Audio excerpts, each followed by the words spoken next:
স্বামী স্ত্রী দিনের বেলায় গল্প করছিল, গল্প করতে করতে করতে করতে করতে একদম মানে কি বলবো ইয়ার্কি শুরু করে দিলাম।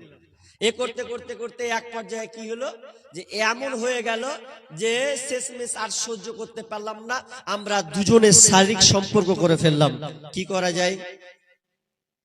তার মানে আমার কাছে প্রমাণ আছে। এখন আপনি হয়তো বলবেন না বা চুপে চাপে রেখে দিবেন, একজন সাহাবীর মধ্যে এরকম হয়ে গেছে, হতে পারে একজন সাহাবীর মধ্যে এরকম হয়ে গেছে, স্বামী স্ত্রী দুজনে মিলন করেছে রোজা রাখা অবস্থায়।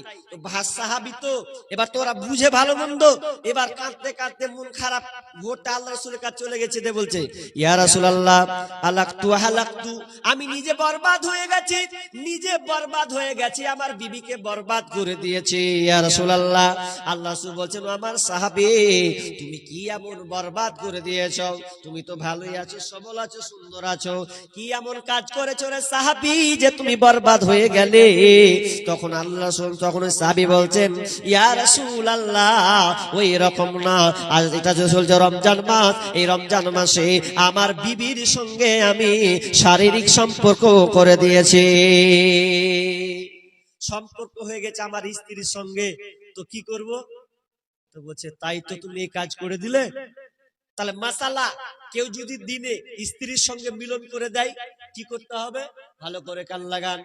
বিশ্বনবী ওই সাহাবীকে বলছেন সাহাবী বলো, তাহলে তো তোমাকে কাফারা লাগবে, শাস্তি লাগবে, জরিমানা তোমাকে লাগবে। কি জরিমানা দিতে হবে?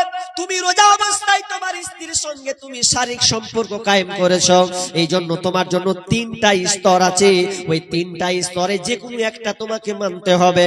নাম্বার 1, 1 নাম্বার তোমাকে গোলাম আজাদ করতে হবে। এখন তো গোলাম আজাদের সিস্টেম নাই, আছে নাই? সাহাবী নবীদের যুগে ছিল গোলাম আজাদ। এবার গোলাম আজাদ করতে পারবে? সাহাবী বলছে অত পয়সা নেই, পারবো না। ভুল করে দিয়েছো, পারবে না? বলছে পারবো না। এবার বলছে তুমি এটাও পারবে না, তাহলে বলো তুমি 60টা রোজা রেখে নাও। তোমাকে একটা রোজা ভঙ্গ করেছো, শারীরিক সম্পর্ক করেছো বিবির সঙ্গে, এই জন্য তোমাকে একটা নয়, এর বদলাতে এর জরিমানা হলো তোমাকে এক পর 10টা 20টা 30টা 40টা নয়, টানা লাগাতার তোমাকে 60টা সিয়াম রাখতে হবে। 60টা রোজা রাখতে হবে যদি স্ত্রীর সঙ্গে মিলন করেন। ও সাহাবী চোখ বড় বড় হয়ে গেছে, 60টা রোজা একটা করতে যে আকাম করে দুনার, আপনি 60টার কথা কইছেন? একটা করতে যে তো আমার ভুল কাজ, লাগাতার 60টা রোজা করবো, মাথা খারাপ? এটাও তো পারবো না।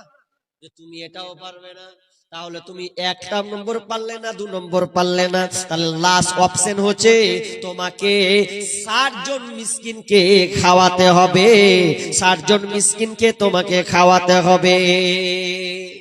60 জন মিসকিন, এটাও পারবে না। ও 3টাই পারবে না, আজাদ করতে পারবে না, 60টা রোজা রাখতে পারবে না, 60টা মিসকিনকেও খাওয়াতে পারবে না। আল্লাহ বলছেন তুমি 3টাই পারবে না, তো কেমন হলো? তাহলে তোমার মাপ হচ্ছে না। তখন কিছুক্ষণ চুপ থাকার পরে কিছুক্ষণ পর একটা আপনাকে না এক আরাক ঝুড়ি খেজুর এলো। এক আরাক মানে এক চাঙ্গারি, এত বড় একটা চাঙ্গারিতে এক ভর্তি খেজুর এলো। খেজুর এসে বলছেন ওই সাহাবী ওই আসো, লাও, এই যে লাও, তোমাকে খেজুর দিলাম এক ঝুড়ি। এই ঝুড়িটা, এই যে এক ভর্তি ঝুড়ি খেজুর দেখছো, এই খেজুরটিকে তুমি কি করবে?